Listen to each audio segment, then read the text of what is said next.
नमस्कार, मैं मिलन भड़के। मुगल बादशाह औरंगजेब की तारीफ कर सपा विधायक अबू आजमी गिर चुके हैं। उन्हें महाराष्ट्र विधानसभा के बजट सत्र से सस्पेंड कर दिया गया। उनके खिलाफ एफआईआर भी दर्ज हुई। सीएम योगी आदित्यनाथ ने कहा कि यूपी बुलाए, इलाज कर देंगे। आजमी का कहना है कि मेरे शब्दों को तोड़ मरोड़ कर दिखाया गया है। मंदिर तोड़ने के लिए कुख्यात औरंगजेब ने क्या सच में मंदिर बनवाए? क्यों कहा जाता है सबसे क्रूर मुगल बादशाह? औरंगजेब की मराठा शासकों से असली दुश्मनी क्या थी, जानेंगे आज के एपिसोड में।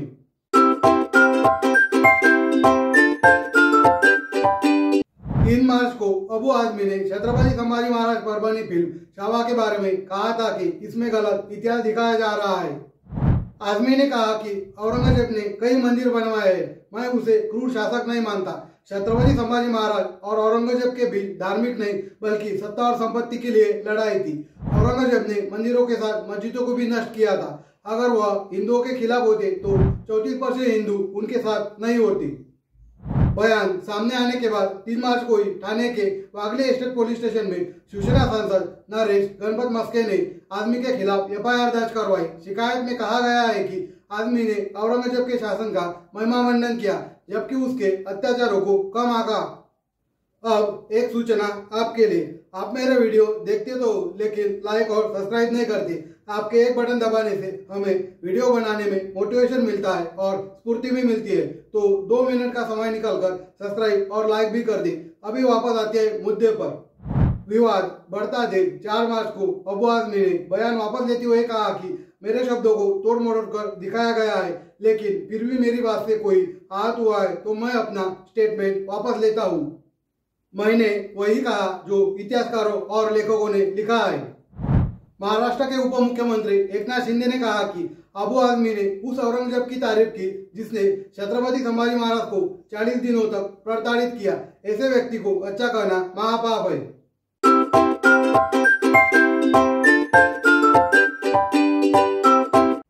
पांचवें मुगल बादशाह शाहजहां के 4 बेटे थे, दारा शिकोह, शाह शुजा, औरंगजेब और मुराद बख्श। शाहजहां हमेशा से चाहते थे कि दारा शिकोह ही उनका उत्तराधिकारी बने। इतिहासकार अबीर चंदा ने अपनी किताब Dara Shikoh the man who would be king में लिखा है कि शाहजहां को दारा इतने प्रिय थे कि वह उन्हें सैन्य अभियानों पर नहीं भेजते थे। वही छोटे बेटे औरंगजेब को 16 साल की उम्र में ही सैन्य अभियान के लिए दक्षिण भारत भेज दिया था। 1657 में शाहजहां के बीमार पड़ने के बाद मुगल साम्राज्य के उत्तराधिकारी की जंग छिड़ गई। दारा को सबसे बड़ी चुनौती अपने छोटे भाई औरंगजेब से थी।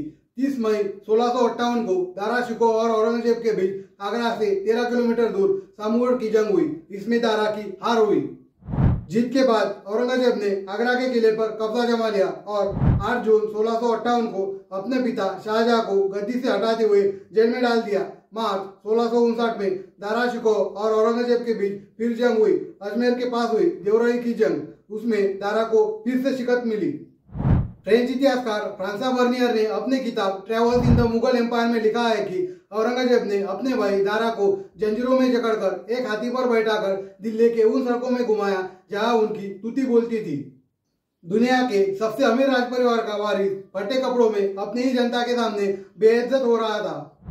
30 अगस्त 1659 को औरंगजेब ने दारा का सिर धड़ से अलग कर एक थाली में सजाकर आगरा में कैद शाहजहां को कीमती तोहफा कहकर भिजवाया था। जब शाहजहां ने थाली से कपड़ा हटाया तो दारा का कटा सिर देखकर उसकी चीख निकल गई। औरंगजेब ने करीब 50 सालों तक दिल्ली की गद्दी पर राज किया। वो सबसे लंबे समय तक शासन करने वाला मुगल बादशाह बना।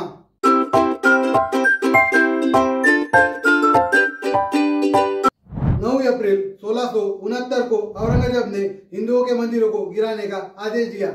यह आदेश औरंगजेब ने शासन वाले सभी 21 सूबों में लागू हुए। यहाँ हिंदुओं की धार्मिक प्रथाओं और त्योहारों को मनाने पर रोक भी लगा दी थी। इसका जिक्र उनके दरबार से जुड़े एक लेखक साकी मुर्शिद खान ने अपनी किताब महासीर आलमगीरी के चैप्टर 12 में किया है। साल 1965 में प्रकाशित वाराणसी गजेटियर के पेज नंबर 57 पर भी इस आदेश का जिक्र है। इतिहासकार मानते हैं कि इसी आदेश के बाद सोमनाथ, काशी विश्वनाथ समेत दर्जनों मंदिरों को गिराया गया। इतिहासकार इरफान हबीब का कहना है कि इसमें कोई दो राह नहीं है कि औरंगजेब ने मंदिर को तोड़ने के आदेश दिए थे। उस वक्त के राजा महाराजा मंदिर और मठ बनवाते थे। ऐसे में जब कोई दूसरा राजा उस साम्राज्य को जीतता था तो सबसे पहले वो उस साम्राज्य के प्रतीक को खत्म करना चाहता था। सिर्फ औरंगजेब ने ही नहीं बल्कि कई दूसरे राजाओं ने भी ऐसा किया था। मंदिर गिराने वालों में हिंदू राजा भी थे। मौर्य राजाओं के बाद सत्ता संभालने वाले शुंग वंश के राजा पुष्यमित्र ने दर्जनों बौद्ध मठों को नष्ट किया था। बड़ी संख्या में बौद्ध भिक्षुओं की हत्या भी की थी। सन 642 में पल्लव राजा नरसिंहवर्मन ने चालुक्यों की राजधानी वातापी में भगवान गणेश के मंदिर को लूटा और उसके बाद तोड़ दिया। ये घटनाएं इतिहास की किताब में दर्ज है।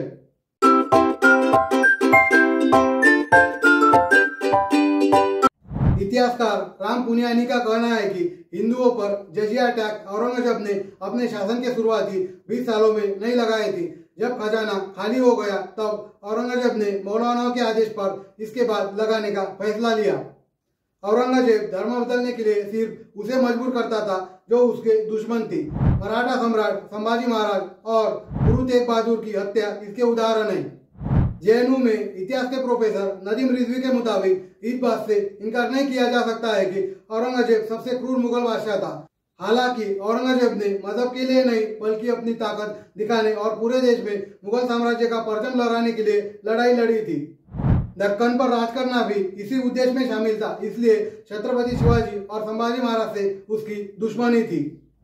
इतिहासकार प्रोफेसर इरफान हबीब कहते हैं कि तलवार की ताकत पर धर्म बदलने की बात होती तो सबसे पहले औरंगजेब के सैनिकों का धर्म बदलता, क्योंकि औरंगजेब की सेना और अधिकारियों में सबसे ज्यादा हिंदू थे।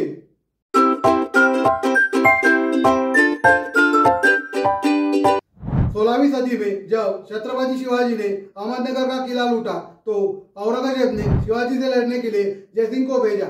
जयसिंह 14,000 सैनिकों की फौज को लेकर 3 मार्च 1665 को दक्कन पहुंचे। पुरंदर के किले और उस्मानाबाद जैसी कई जगहों पर शिवाजी और जयसिंह की सेनाओं में लड़ाई हुई। इसमें शिवाजी को समझौता करना पड़ा। इसके तहत उन्हें पुरंदर सहित अपने जीते हुए 25 में से 23 किलो को मुगलों को देने पड़े और साथ ही यह वादा करना पड़ा कि उनके बेटे संभाजी को मुगलों की सेना में सेवा देनी पड़ेगी। 12 मई 1666 को छत्रपति शिवाजी को बेटे संभाजी के साथ औरंगजेब के दरबार में पेश होना पड़ा, जहां उन्हें अपमानित करने के बाद नजरबंद कर दिया गया। किसी तरह 20 अगस्त 1666 को फलों की टोकरी में बैठकर शिवाजी दक्कन भाग निकले।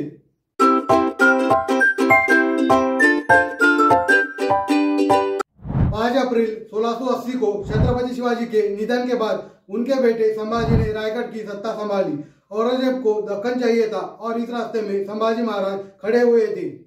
शिवाजी की मौत के 2 महीने बाद औरंगजेब ने मराठा साम्राज्य पर हमला करने के लिए 2 लाख सैनिकों की फौज भेजी। संभाजी ने छापामार युद्ध से औरंगजेब की सेना को बहुत नुकसान पहुंचाया।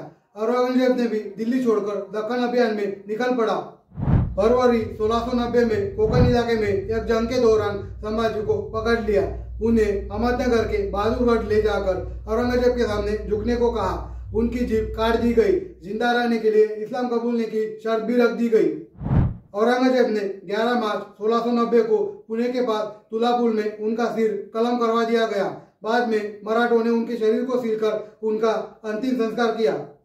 कहा जाता है कि औरंगजेब ने हत्या से ठीक पहले संभाजी राजे से कहा था कि अगर मेरे 4 बेटों में से एक भी तुम्हारे जैसा होता तो सारा हिंदुस्तान अब तक मुगल सल्तनत में समा चुका होता।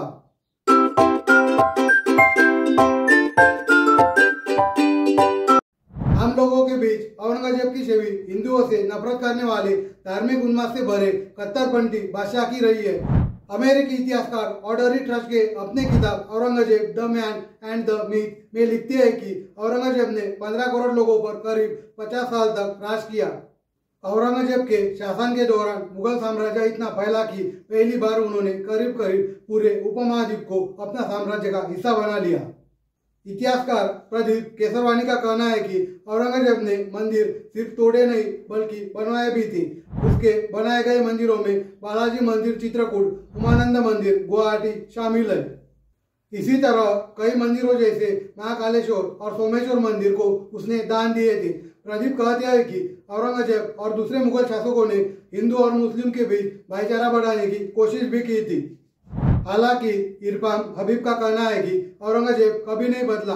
औरंगजेब को लगता था कि उसे खुदा ने चुना है, इसी वजह से वह अंत तक खुदा के प्रति हमेशा वफादार रहा। उसने अपने शासन के दौरान हिंदुओं के मंदिर तोड़े थे और बनवाए भी थे, इसलिए ये कहना कि बाद के दिनों में वह बदल गया सही नहीं है।